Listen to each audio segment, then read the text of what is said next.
قصة ماري آن بيفان، أقبح امرأة في العالم.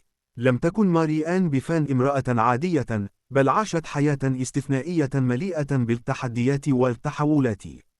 ولدت ماري عام 1874 في إنجلترا، وعانت منذ صغرها من مرض نادر تسبب في تضخم أطرافها بشكل كبير.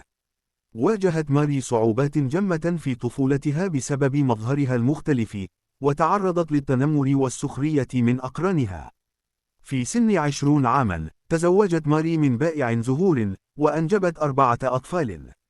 لكن مع مرور الوقت، ازدادت صعوبة العيش مع مرضها، واضطرت هي وعائلتها إلى الاعتماد على المساعدات الخيرية.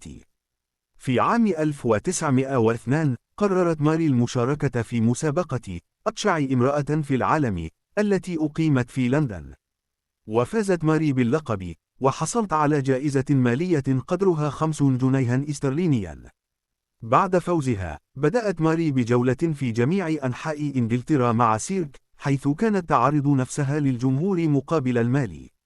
واجهت ماري المزيد من السخرية والتنمر خلال هذه الفترة، لكنها تحملت ذلك من أجل إعالة عائلتها.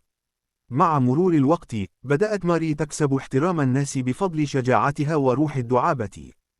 أصبحت شخصية محبوبة في السيرك، ولقيت تعاطفا من العديد من الأشخاص الذين تأثروا بقصتها. في عام 1913، توفيت ماري عن عمر يناهز 39 عاما بسبب مضاعفات مرضها. على الرغم من مظهرها الخارجي المختلف، كانت ماري امرأة جميلة من الداخل. لقد تمتعت بروح طيبة وشجاعة وقوة إرادة ساعدتها على التغلب على الصعاب. قد واجهت ماري العديد من التحديات في حياتها، لكنها لم تستسلم أبدا. لقد أظهرت عزيمة قوية وقدرة على التكيف مع ظروفها الصعبة. كما تذكرنا قصة ماري بأهمية تقبل الآخرين كما هم، بغض النظر عن مظهرهم أو اختلافاتهم. من المهم التأكيد على أن ماري آن بيفان لم تكن أقبح امرأة في العالم. كان لقبها مجرد وسيلة لجذب الانتباه إلى عرضها في السيرك، ولا يعكس قيمتها الحقيقية كإنسانة. تعد قصة ماري مثالا على كيفية تحويل التحديات إلى فرص، وكيفية العيش بكرامة وقوة حتى في أصعب الظروف.